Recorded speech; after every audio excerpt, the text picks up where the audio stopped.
Hi, my name is Shawn Shaler. This is my friend Chris Ford, aka The Objective Geek. I don't know why I just give your name out. I never say my last name, but it's like, whatever. Your privacy don't matter.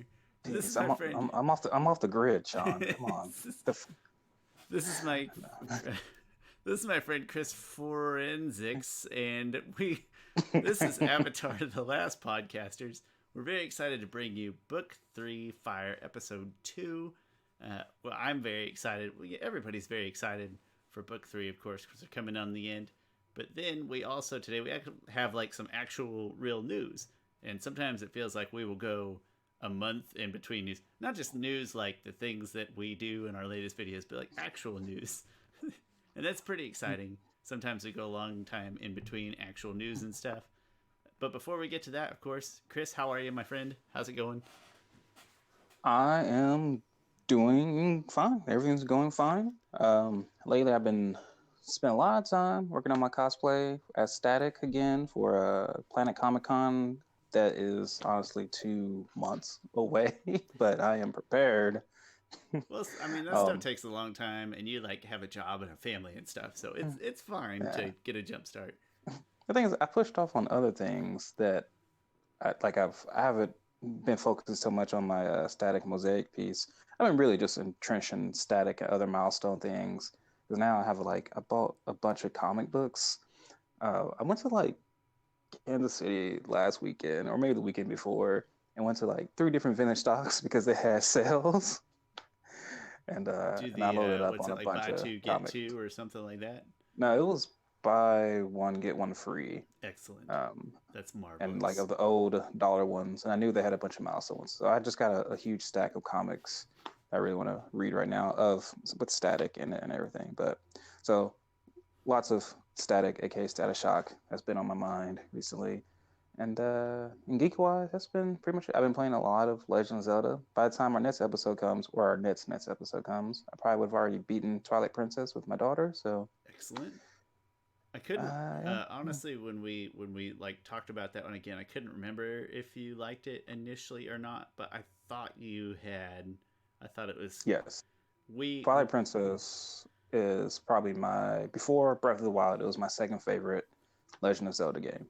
And what was the first? Was it Wind Oh, Waker? it's no, it's like Ocarina of Time. Oh, I like Wind Waker. oh, you're I so normal. You're so normal. no, So I'm cliche. basic. It's fine. No, because it's amazing. I like 2D Zelda, so I prefer the Super Nintendo Link to the Past. But obviously, it's Zelda. It's all great. And then I think we both decided that neither one of us really liked Skyward Sword. And I'm only saying this on the podcast because, well, I don't know why I'm saying it on the podcast, but to this day, I've never played more than like maybe 15 hours into Skyward Sword. I probably tried 4 different times and get 10, 15 hours in. I'm like, I hate these stupid controls. I hate them so much. Oh And yeah, so, those control stock. no offense, Skyward Sword, but regardless, now Breath of the Wild exists, and it's probably one of the best games in history, in my It humble yeah, opinion. it really is. The thing is, I don't care to replay it as much because you you get so much out of the game just one way through. You may not now, Um, but imagine in let's say like 2 or 3 years, if your daughter retains some interest and she's ready to dive into something really big, like how cool is it going to be to jump into that world yeah. with her? That's going to be crazy. Oh, and the thing about Breath of the Wild that's really amazing is that it doesn't hold your hand, right? So like right now I'm playing Jedi Fallen Order, and it is just like just the first couple hours of it is just trying to teach you the basic stuff. Also, I hate those games where you just pretty much are climbing to certain things, and that's just so boring to me. Even though in Legend, it's different than Breath of the And Wild. I was like, "Are you making fun of Breath of the Wild right now? I don't know what you're getting at." No, no. Okay, I've never played Well, Jedi Fallen Order, so I'm going to excuse myself I don't, from. it's just like it's like those Uncharted games, or maybe I don't know. It's just it makes you climb everywhere, but you have to you have to you have no choice but to go in this direction, right? So like in Breath of the Wild, like you're free, you climb anywhere. And these games, like, oh no, you gotta go. It's here, here, and here, and just that's just monotonous to me. While Breath of the Wild is like, oh, will I actually make it up to the top of this huge rock or something. I don't know. Anyway, been I playing a no, lot of I video games. agree. I agree entirely. I don't care for the Uncharted style of game. And I get what you're saying there, and it's like methodical and very linear, and so Breath of the Wild Yes. doesn't hold your hand, but it's also not intimidatingly hard either. Like players of any level can Yeah. find something they probably enjoy in that game, and it has a way of making you better. So Breath of the Wild, this turned into a Breath of the Wild podcast. That's okay. It's a great game. I was also going to point out that this Monday, so the podcast comes out on Friday, and then on Monday is the College Football National Championship, and that's huge. That's like a holiday in my house. But then I also, don't it's care. important. I love it. I love it so much. It's the greatest day of the year. But then, except for that, it's a Monday. I still don't really understand that part. But then, after college football is over, I'm going to dive into Static Shock, and I'm a Static Shock noob. But I have your login credentials, and I've started my cosplay also by giving you money for a coat that you bought. That's pretty exciting. I'll find some shoes. I'll go to Savers and Goodwill and see if I can find some kind of. I don't know how his shoes match his coat so perfectly, but I'll do my best. But Yeah. yeah, it's just exciting that I'm done with Witcher. College football's almost done. My wife and I finished watching a different show. I'm almost done with Watchmen, so I'm going to finish up all these things, and then I'm going to dive into Static Shock before April. I want to get through as much as I can before Planet Comic Con, so that I kind of know what I'm talking about. Have a basic Speaking, idea. yeah, I think bringing up Witcher, that's a pretty good segue. I don't know what your next point of discussion here Oh, is, sure, it can but be Witcher whatever. is fantasy story. It is on Netflix, and I think it was a pretty good measuring stick to maybe how Avatar is going to be on Netflix. Just like, all right, what type of production are they going to put into it?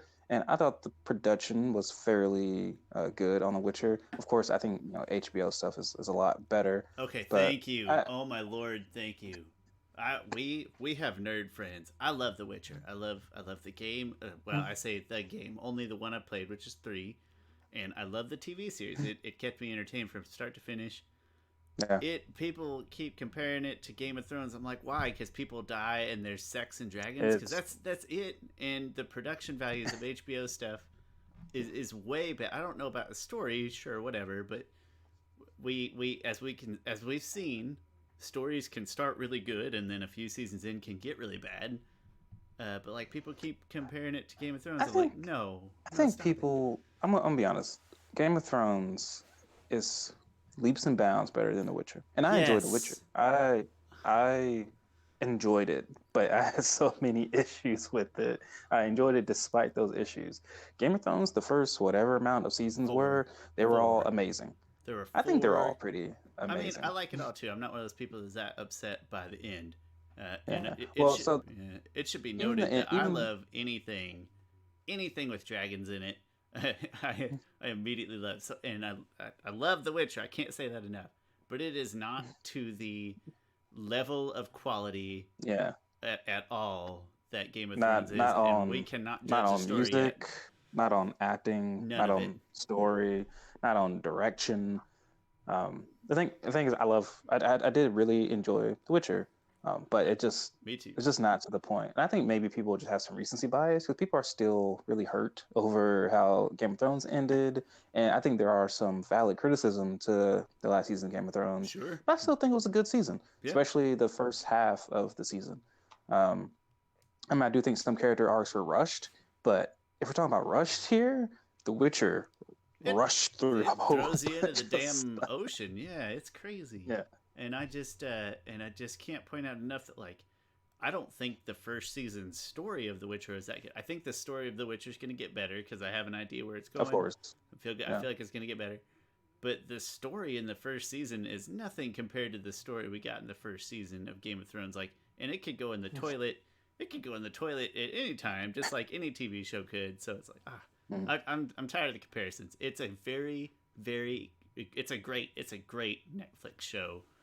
And they're also so different. Like Game mind of your Thrones is an comparisons. ensemble show, right? Where Yeah, people are playing the Game of Thrones. Like there are different sides to stuff. While multiple Witcher is pretty much just protagonists. like, yeah.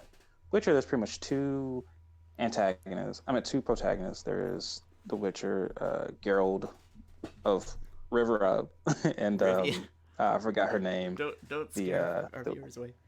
the Yeah. witch lady. Jesus, I forget her name too. I'll think of it later. Yennefer, Yennefer. yeah. Yeah. And it's I more was, of a classic, like an archetypical single yeah. narrative to this point, and based on my Yes. knowledge of The Witcher, it will remain that way. So it's Yeah. different. It's different types Yeah. of shows, But different audiences. yeah, we won't get too much into Witcher because luckily we haven't spoiled anything about The Witcher. Just in case someone on here wants to go watch The Witcher, watch it. It is very enjoyable, but I don't think it compares to Game of Thrones quite yet. Me neither. But I do think it is paving the way for Netflix to establish itself as the go-to place for fantasy storytelling, and Avatar: Last Airbender is going to take that to the next level whenever it gets here, which will probably be in 2021. And I'm all for that. That is my kind of story, and honestly, my kind of storytelling. I live more for the I guess linear narrative. I don't know how to try to say it. The Game of Thrones is almost too much of a drama, and it's over my head, like a soap opera but cooler. But there's a lot of things going on that I can't follow. I almost need a more singular focus in my storytelling. So perfect for me. We're pro Netflix for reasons that we'll get to, and for reasons you already know. And pro Witcher, so go watch it. Chris, I don't want to segue quite to that yet, just because I want to give you a chance to talk about your latest videos, if you would care to. Latest videos. I don't even know what my latest videos are now. I think my last one was oh yeah, I remember what it was. I really enjoyed this video. It was 7 things that the Star Wars sequel trilogy could have learned from Legend of Korra. I found a lot of similarities between the two because they both are sequels to very beloved franchises. They both have varying degrees of success, but I feel like The Legend of Korra does more to stand on its own and really chart its own path forward while still honoring the past. So even though that video hasn't done like amazingly well, I still think it sparked a lot of conversation on Reddit. I say a lot. It sparked enough conversation on Reddit and on different Facebook groups. And that's what I like to do is, spark up some conversations about things. Get some people chatting. I really liked it. Yeah. I think it's tough in that, you know what, when I see Star Wars sequels, I gotta be honest, I don't really want them to stand on their own so much. I don't know why that is. I just want a big contiguous Star Wars story that just goes on forever and ever and ever. And so I kind of disagreed with the need for that, but I still completely agreed with the individual points you made of what maybe makes Legend of Korra such a better sequel series, if I'm making any sense. That makes sense. Star Wars fans, I think, that's a different type of people with different expectations, and I fall in the same order where I want things to be a certain way for my Star Wars movies. I don't know. It's a different group of people. Maybe not. And is that your latest? Yeah, that's pretty much that's my latest. Okay. I made one that's literally like 3 minutes long, but I am actually pretty proud of it, and I thought it was pretty entertaining. But it's about the Sega Master System, and I don't know if there's any simultaneous fans of Avatar: The Last Airbender and the Sega Master System that aren't in my room right now talking on this podcast. But if you are, I did make a 3-minute video that I'm really proud of. And then finally, before we jump to the main news, so to speak, I don't remember if we talked last time about the Kyoshi novel audiobook. Not the lead. Not. Yeah. No. Yeah, I'm breaking news here. Just a couple. Yeah, I am the source. Everybody comes here for their up-to-date bi-weekly Avatar news. So maybe like a month ago, I just tweeted out like to FCE. FCE is the author of Rise of Kyoshi. And tweeted out like, oh man, I really love the book. I'm really hoping for an audiobook so I can just listen to it whenever I can. Bonus points if you get the original voice actress for Kyoshi to voice it. Granted, I'm not sure if that's what happened at all, but he just replied back, news to come. So I am expecting at a minimum there to be an audiobook which I'm really excited for because I really do want to dive back into it, but I kind of don't want to. I want to listen to it in a car. I don't want to reconsume it. Thing is, I will. Like, I'm right now. I want to finish up another book I'm on and finish up a couple other things. But if I can just listen to the audiobook, I can do that at the same time while doing other things. Same. This is gonna make me sound incompetent, and that's because I am, so that's fine. But I don't. Sometimes when I'm reading a book, it stresses me out if I haven't finished like whatever book that I'm reading. Like if I know that I'm not doing anything productive, I'm like, man, I should be reading that book, and then it makes me Yeah. it makes me anxious for some reason. It's just not the same as turning on a TV and zoning out. I'd rather listen to it on the way to and from work. But regardless, tell us, So FC, how much money we got to pay to make this work. Let us kickstart it, and I'll give you all $10 in my pocket right now, and then whatever it costs later. I'm happy to help. That would be very exciting. Probably open it up to new audiences too, which is always a great thing. yeah. And so with that, we'll jump to our actual news pieces. We kind of have two Ooh. news pieces. We're going to start with the first one that you were trying to segue to earlier, and I ruined it, and I'm sorry. No, it's but fine. here it is. Okay. So we talked about Witcher before on Netflix, and the new Avatar series will be on Netflix, and we gotten some Segue. recent news-ish. We got some actual news, I think, and then some more news. So apparently, rumor has it, emphasis on rumor, that there's the casting has started. This one person who was legit in The Last Airbender, he played the tea shop boy or something. Whenever Zuko is trying to tell his flashback, right, and he goes to the little boy, he's like, "Tell me about. Do you know Prince Zuko?" And little boy, you probably don't even remember it, even Nope. though you watched it a couple of months ago. You can't see my face right now, but it's a blank stare. Yeah. Um, Oh, I do. No, I do remember Zuko and Iroh talking, and he pulls the little boy over, and it's kind of yes. creepy. It's like, you know who Prince Zuko is, and it's kind of jacked up, actually. Okay, I remember that kid. Yeah. Yeah. That's very creepy. Anyway, that kid is I'm going to call him a social media influencer. I mean, he has 389,000 followers. Anyway, Hmm? he recently said, for everyone asking, which I don't think people were asking, but anyway, I'm sorry, that sounds rude. Many people No, were but to asking. be fair, I don't think many people were asking him. People might be asking, but come on. So, about casting. Anyway, his Twitter name is your local white boy at no hose George. Uh, that's important, I think, for to I frame anyway. can't take it serious.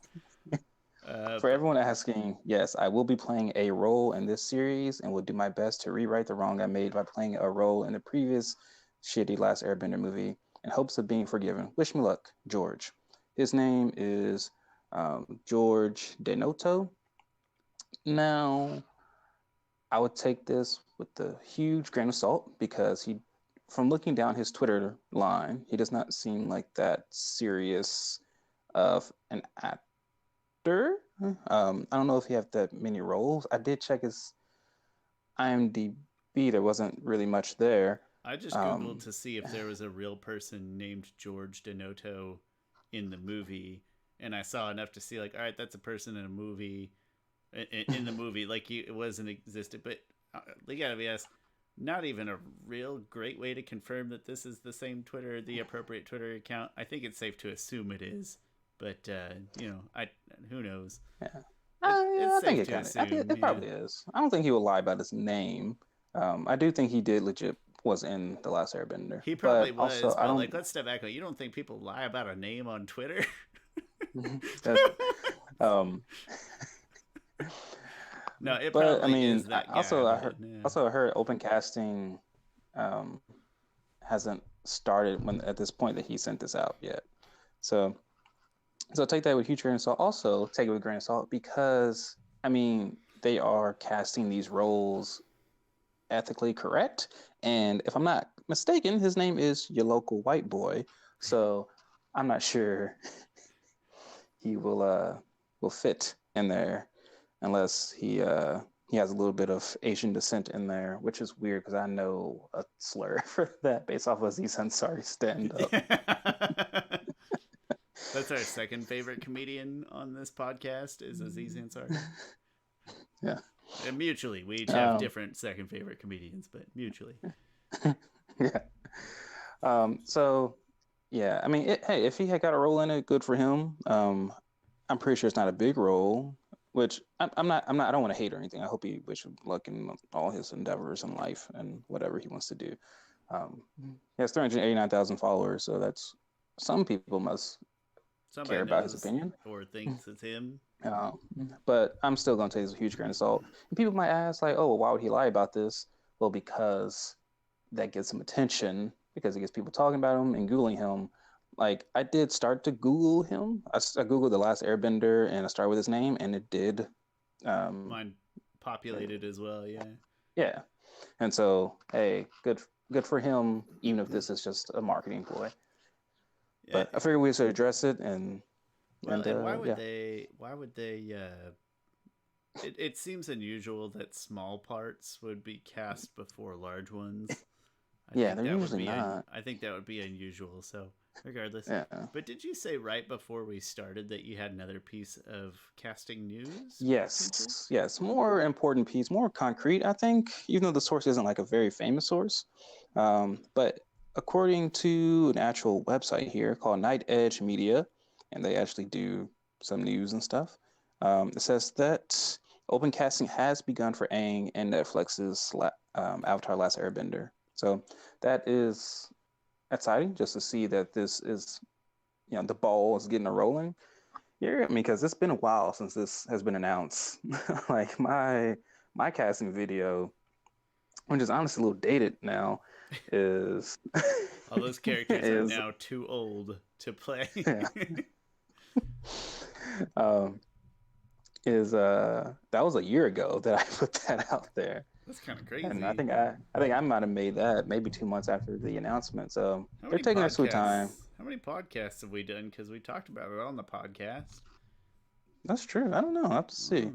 I can't see here. We in like the 50s or something? Or what we're on 100? I know we're not 100 because we don't. I only have like 140.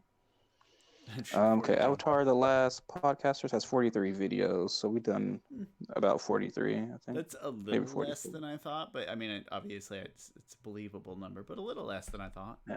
But, no, we definitely talked about it on the podcast. That's a good video. You should go back and watch it, and if it's dated, update it for us. Give us ideas. Tell us your thoughts. Someone did go back and watch. Someone recently commented on it. People comment on like random things. I'm like, man, that was such a long time. I don't remember what I said then. I find it hard to, because I like to like have a conversation and defend myself. But like, I can't believe you said so and so. I'm like, well, wait, what did I say?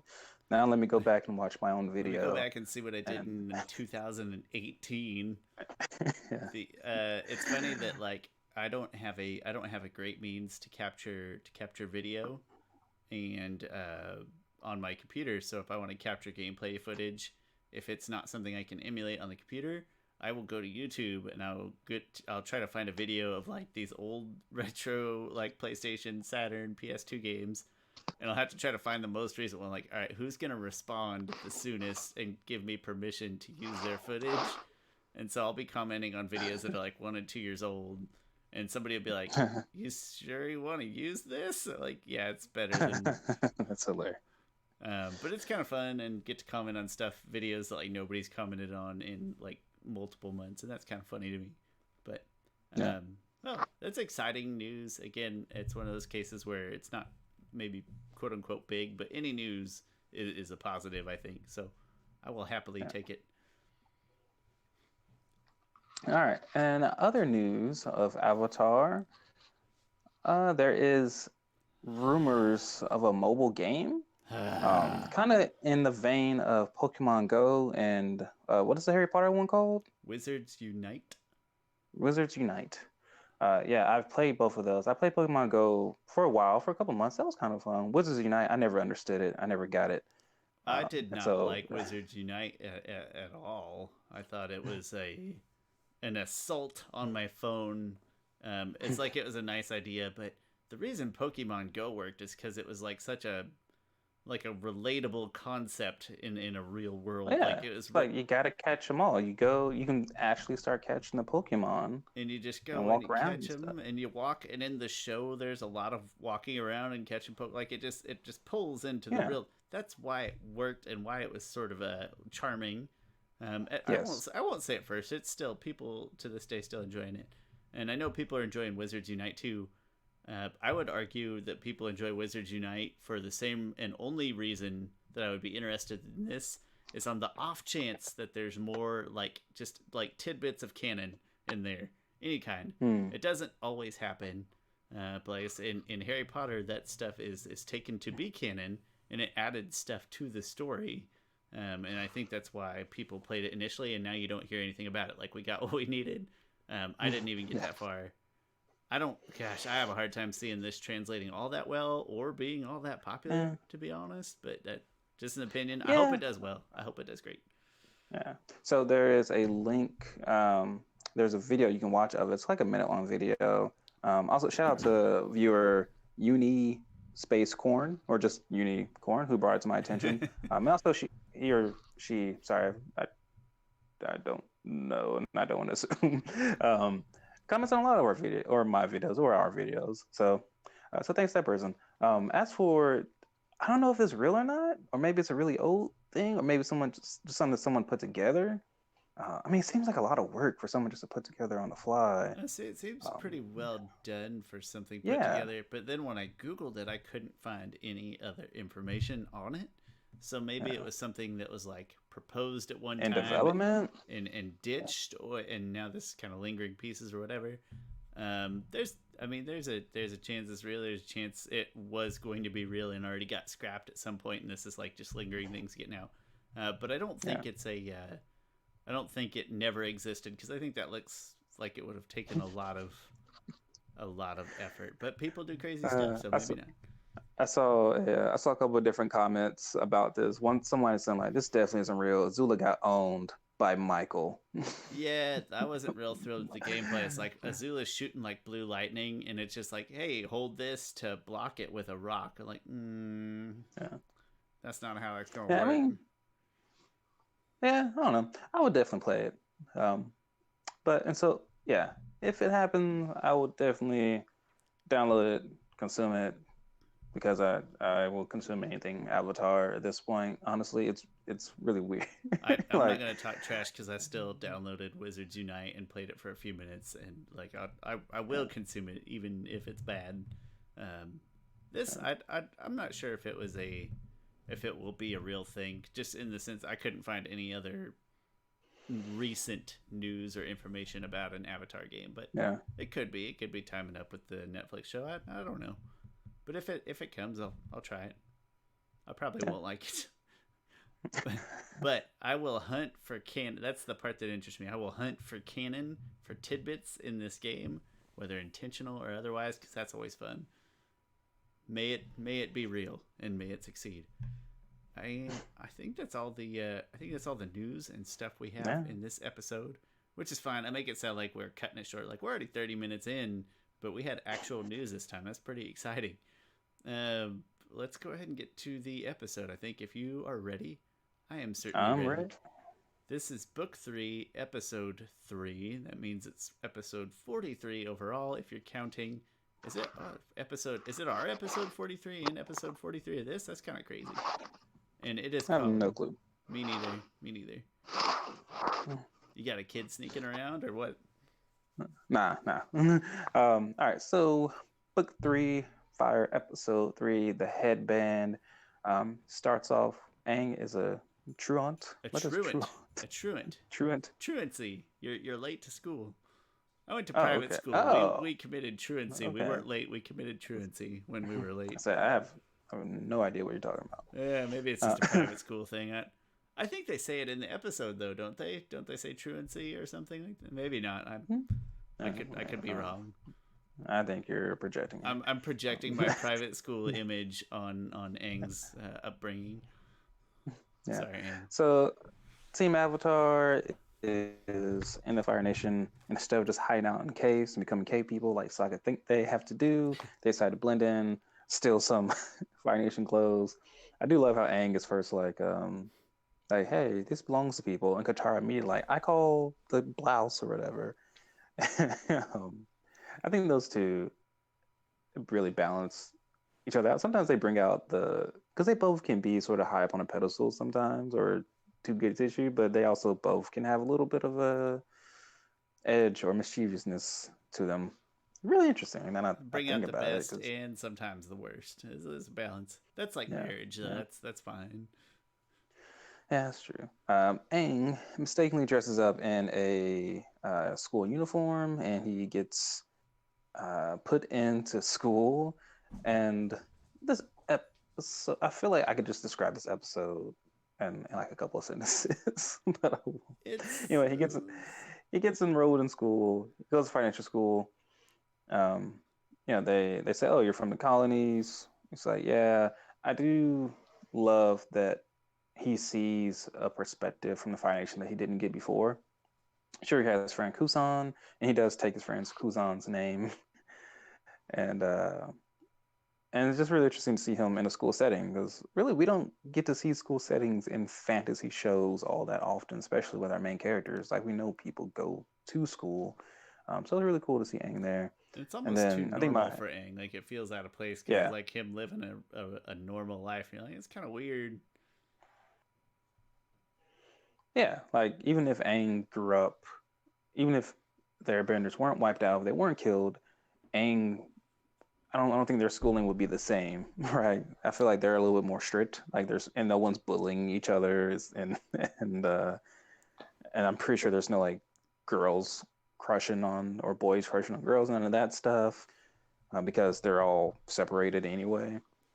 It would look a little Um, different for air yeah, nomads, I would imagine. yeah, and so he gets to like be pretty much. I feel like this is like the homeschool kid gets to go to a public school and see how that is.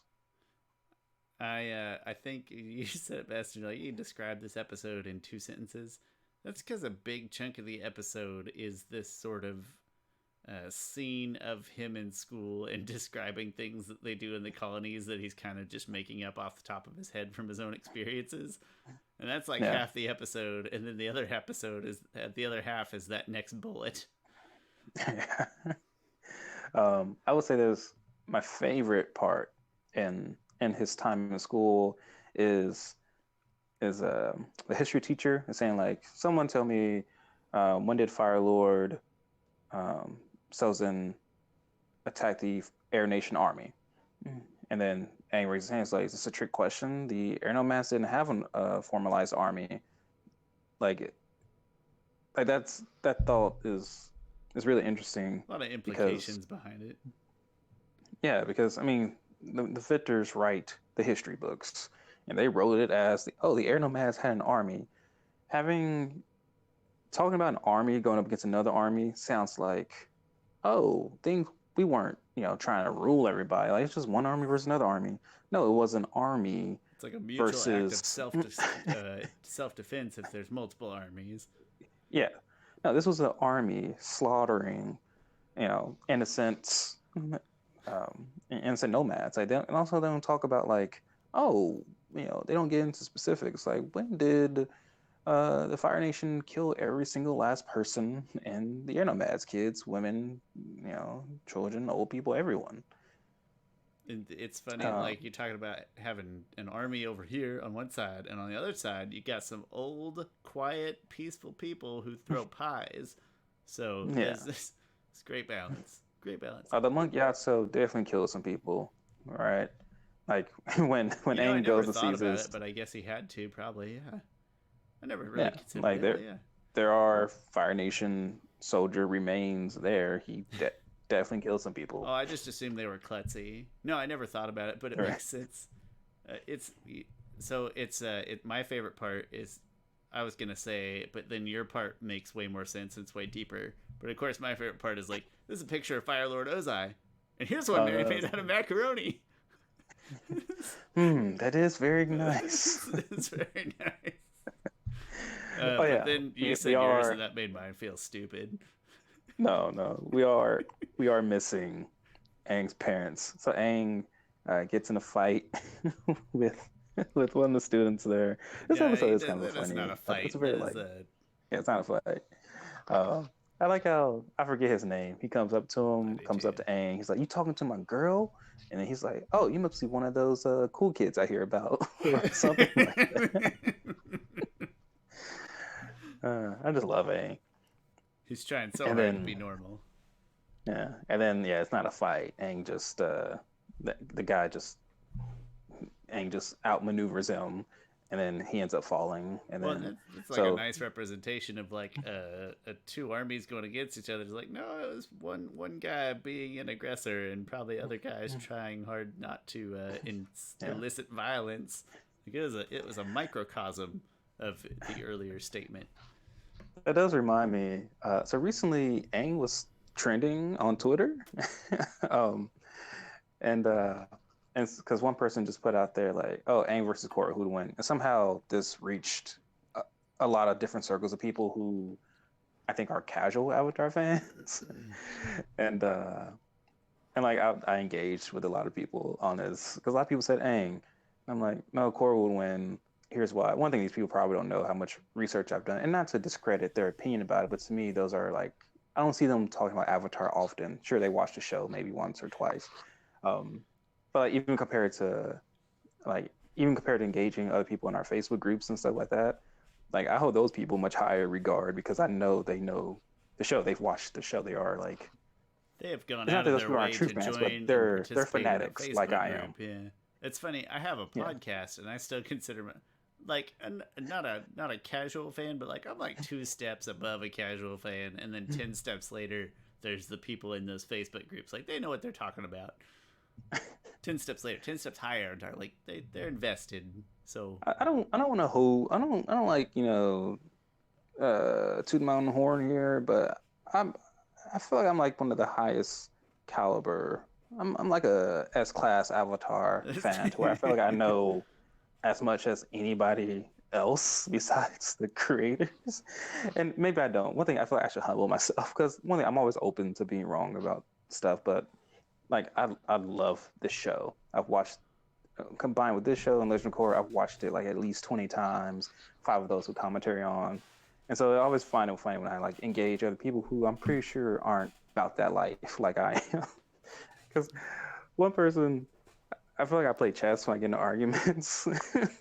like, like I'll set something up. Like someone's like, "Oh no, Aang would win." I'm like, "No, Korra would win." Like even Break says so, and I'm like, "He doesn't know who Break is. He's gonna ask me who's Break." And then he says, "Who's Break?" Oh, Break is Brian Konietzko and Michael DiMartino, the creators of Avatar: Last Airbender and The Legend of Korra. And they, in this interview here, in this video, says that Korra would win 1 out of 10 times, I and still Aang would just run away 9 out of 10 times. and I still argue with your interpretation of that, and I think that means different things. But like that's still the most foundational answer you could give Yeah. to anybody is if you force these two people in a vacuum to fight to the death in an enclosed arena, then well, then yeah, it's fair to say that Korra would win. Yeah. But out in the open world, I'm still taking Aang for getting away. Maybe all 10 times out in the open world. It's gonna be hard to catch. It'll be hard to catch. Yeah. Anyway, I don't know how I got up on that, but hey, Aang was That's funny trending, that so made it that was trending good. again, just based on Yeah. one who knows semi-popular person asking. No, they weren't really. I don't know how that even, like, yeah, I don't know. Anyway, It's a Twitter thing. but yeah, because I brought that up because the way like a lot of people are like, oh, Aang would beat Korra because he would like just run circles around her until she tires out. I'm like, that's what season of Korra are you guys talking about exactly? Or I'm like, oh, did you watch episode Crossroads of Destiny? And then they'll be like, probably have to go look it up exactly what episode that is because they don't know episode titles like I do. Like Chris, I don't know Was episode completely titles like you do. It's crazy. like Zuko was completely aggressive Zuko, and he still beat Aang. But anyway, not important. The point is Enclosed like arena. here. Enclosed arena. Yeah, The my point here is that Aang does utilize those skills against whoever this guy is. I forgot his name. Which I guess apparently I'm not that good. I don't remember this guy's name. But he's just a random boyfriend. He doesn't matter. He matters as much Yeah, as anyone's random high school jock boyfriend. yeah. He's no Chan. He's Yeah. you know what? I don't know who I like less, quite frankly. It's a toss Uh, up. Probably this boyfriend because I don't know this boyfriend's name. So he apparently had a yeah. smaller impact on my life.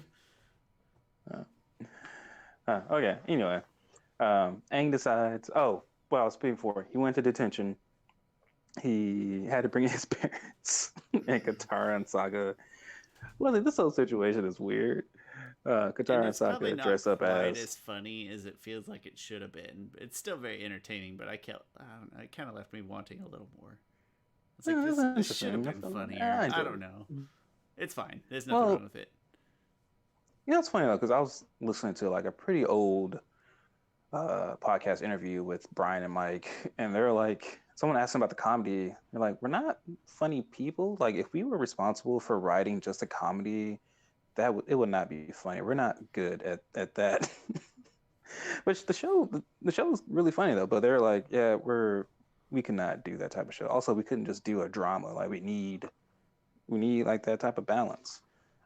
Which makes me more happy for a Netflix series. I don't think Netflix series would be like over dramatized or lack in heart or in humor.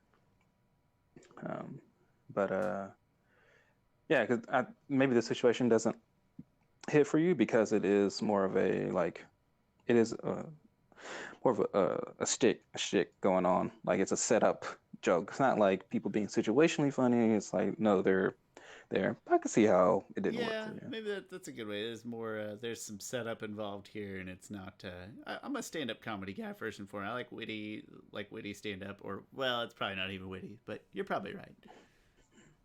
It's funny that Brian Uh, and Michael don't consider themselves funny. Like I just assumed that they were like goofing off in the drawing room, and that's how they came up with all the stuff, like the booger on the ceiling in the Earth Kingdom and all that. I yeah. always just assumed it Well, was them, but I guess not. That's I okay. I'll give them wonder credit. if a lot of that might have been. So also in this interview, they're talking about how they approached animation far different than any other show did. Because when it comes to sitting your like your like your rough drafts of what you want to see to be overseas to get animated, like the animators overseas have no freedom at all. Like they have to do things the way you say. And Brian and Mike is like, we know that these animators are talented. Like we should give them some freedom to do stuff. So maybe that was one of those things that happened. One example they had that that wasn't their original concept was the foamy mouth guy. So when they sent over the stuff, all their scene read was, or all the storyboard read was, guy sees the avatar, he faints. That was it. Like he faints in like, oh my gosh, it's the avatar, and he faints. And they brought it back, and you got the foamy mouth guy who just like, huh? Huh? And he just foams all over the place, and then he faints. And I they're like, yes, this is why we give these people this much freedom. I hope I'm not stepping into like too weird a territory here, but in my mind that guy and that style, so to speak, like that to me is something that I would associate with like anime. Like I don't know how to say it differently, but it just doesn't feel like Yeah. a western thing to me. Oh So no, it's definitely not. Yeah, it's I get your point I there. don't know how to say it nicely, but I'm glad you get it. And that's a good Yeah, thing. In fact that's a great thing. That's part of the charm of this show as a whole. I didn't yeah. know that though. That's I'm very curious interesting. if yeah, I'm curious if that booger came from that. But all right. Where the heck Someday were we'll we? find. Okay, yeah. So They had a so parent teacher yeah, thing after detention, and Sokka walks in with a yes, stellar fake beard. Bad accents though. They got to work on their grown-up accents. Um, Sokka and Katara. yes. Wing fire. I'm wing fire. I'm star fire fire. Starfire, Like fire. the Come most on, guys. stereotypical. And yeah, Yeah, not their best work, but they'll get better. It's fine. yeah. Once you lie more and more, you get good at it. I feel like I should just do a video of their best disguises because there's Wang Fire, there's Mr. Kufafopoulos the Third or whatever his name was. Oh yeah, Grandpa Uh, Eustace yeah, Stephanopoulos, the guy that was clearly Greek somehow, in yeah, another plug at Avatar diversity. yeah. Um, but yeah, I do, I do love Sokka yelling at Aang, especially when they get there. It's like, "Young man, we're going," or whatever he says, and that's pretty hilarious stuff, I think. Um, and then Aang says he's gonna throw him a dance party, which this is when the episode gets very purposely so footloosey. Like, Yeah, I'm trying not to be too down. It's not my favorite episode, and watching Aang teach other kids dance is like it's fine, but it's not my favorite yeah, part. Whatever, it's fine. yeah. Anyway, so yeah, they have a dance party. I do think there's a lot more. I do think these couple early episodes here are really great Katang moments. Because even when Aang is dancing with the girl, like Sokka's like, "Oh, those two look good together," and Katara like jealously says, "Yeah, if you're into that." And then, like, Yeah. what type of comment is that? Anyway, and then Yeah, so take Aang that, asks her Jamie. to, yeah, yeah, Jamie. Hi, And Jamie. Aang asks her to dance, and um, like Aang is putting on the moves. Like Aang has the moves, like the literal moves and the The figurative figurative moves. moves, yeah, he's got them both. Yeah, yeah. So they do like some choreographed like trainee dance, and everyone watches. Just that line of like Katara being like, "Aang, everyone's watching." He's just like, "Let them." It's Except for the way you said it was 10 times better than the way Aang said it. I'm just gonna superimpose that little voice clip over the episode next time. I'm just imagining like that deep voice guy from Boyz II Men who like never sings, but he comes in and says songs like, "Hey girl." The set the mood guy. Yeah, guy It's has never sung a note. You called it footloosey. In my mind, it's kind of like after school, especially. Like I don't know. Yeah. Not sure at the right, but that whole scene. But it's whatever. It's charming, and to get all the kids over there. How do all these kids go to Yeah. their parents like, listen, my friend, whatever Aang's fake name is Who's having a on? dance party. Like, oh, where does he live? In a cave. Can you drop me off? Like, where are Yeah. these kids' parents? I don't know. That's a good question. I don't know. Fire Nation parents are the worst, so they don't care. Obviously Mm. different discussion for a different I day, have I not suppose. met a good Fire Nation parent yet. Maybe there is one. I think it's Iroh. No, Iroh, I'm not gonna say he was a good. No, like clearly he something went astray there. Like he's good he. Okay, now, what? Okay, I don't want to down Iroh because he loved his son, loved him dearly, but and that's numero uno his for good parenthood. yeah, But and it after showed. that, It showed. But his lust for war, um, was passed down onto his son, which led to his son's death. And so I got to hold that against Iroh a little bit, you know. it's a nurture And thing. You're Ursa, yeah, responsible for some of those things that yeah. you you know. I think Ursa was a good parent. She's harder on herself. Like she said, she was a terrible parent because she forgot her kids. So that part is rough because she purposely decided to forget her kids. Um, so that's against her and all the other parents we have. Um, Not the greatest they're looking all group to pretty go much off evil of. people. Yeah, Yeah. that's fair. I'm sure there's good Fire Nation parents out there, but the ones in the show Yeah, so I'm far aren't so good. And sure, now their kids are you roaming know, around yeah, caves on school just nights. talking about, yeah, just talking about in Avatar Last Airbender, I'm sure Zuko was a good parent to Izumi, um, and Izumi is probably a good parent to General Iroh. Yeah, I suppose we can't prove those things. Well, I mean, maybe you can with some comic in betweens, but I don't think the comics are there yet. So I'm gonna say we can't prove that. He might still be a bad parent. I'll give him the benefit of the doubt. um, but then the headmaster guy goes and interrupts the place, the party, and the gang leaves. And in a very contained moment, Katara, unprovoked, kisses Aang on the cheek. And yeah, so there's some good more Katang And if moments you felt there. your heart warm up when it happened, that's because it felt right. Felt right. Yeah. Yeah. And that Sokka says, "Flame me yo, hot man. Flame me yo." For some reason, I just love how he claps. And the beard is stuck to him. I love the beard. It's good. Yeah. But the best part of this episode, in my opinion, is the very end. It's the last bullet point. Yeah, so the very minor B plot here. Zuko is visiting Iroh in prison, but there's some touchy moments here because Zuko is still lost. Like he has everything he wants, but he's still questioning everything. Iroh is just giving him the silent treatment, the most silent of silent treatments you could ever get. And gosh, that moment where Zuko turns his back and leaves out, and it pans to Iroh, and one tear is falling. That's a great moment. Like, it's hurting Iroh, not like he knows like he can't help Zuko anymore. Zuko has to help himself, which Zuko does not help himself. Instead, he does the opposite and hires an assassin to kill this episode? I thought that was next episode. Is that this one?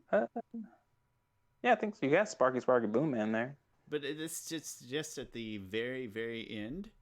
But I thought that was the only time the subplot popped up at all, was at the very end.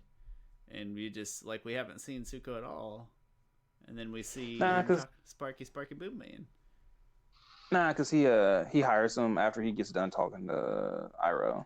Okay.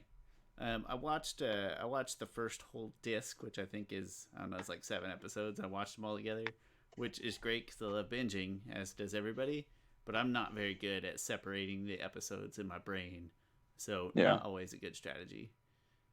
Okay, so it does talk to Iroh in this one. All right, well, I missed that subplot bullet point, or it bled together in my mind with other stuff in the next episode.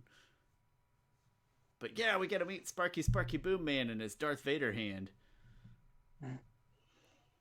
Man, what is it with Star Wars and losing hands? Why is that such a big deal? Yeah, I'm surprised nobody lost a hand in the sequel trilogy. Oh, but... spoiler alert! No. Well, actually, it could be a spoiler. I've only seen 7. I have not seen 8 and nor 9. Oh, so, yeah, you're behind. I am. Well, I can't watch 8 because it's not on Disney Plus yet. Wait, did you watch my video? Yeah, watch all your. Well, videos. So I forget that you don't care about spoilers, which I hate that, by the way. It's fine. You'll get over it. I hate that about you. You need to stop that. Why? That I can appreciate how good a movie is, even if I know what happens? Yeah, it's great. It's just... okay, so the big thing with that, though, is that the movies... One thing in movies that I tend not to like is, like, big, huge, unexpected hook twists. Like, I tend not to like that type of movie anyway. So the movies that are hurt the most by spoilers... Probably my least favorite genre of movies. But regardless, I'd say different conversation for a different day, but it's one we've already had, so you're gonna have to go back and watch it somewhere else. Yeah, I don't know what episode, but we've talked about it. We've made peace with it, although apparently Chris hasn't made peace with it. It's fine. That is the episode. That's it. Yeah, we meet Sparky Boom Man. He says, "Find him, kill him." Like, he doesn't want evidence that his job wasn't done, and you get the impression that Sparky Boom Man is a bad dude. He looks like a bad dude. Oh, yeah. All right, Chris, you ready for your ratings? Yes. Oh, crap. I need to plug in my phone here. Audio visual, 6.5. Not that much happened at all visually or audioly that really make this episode stand out.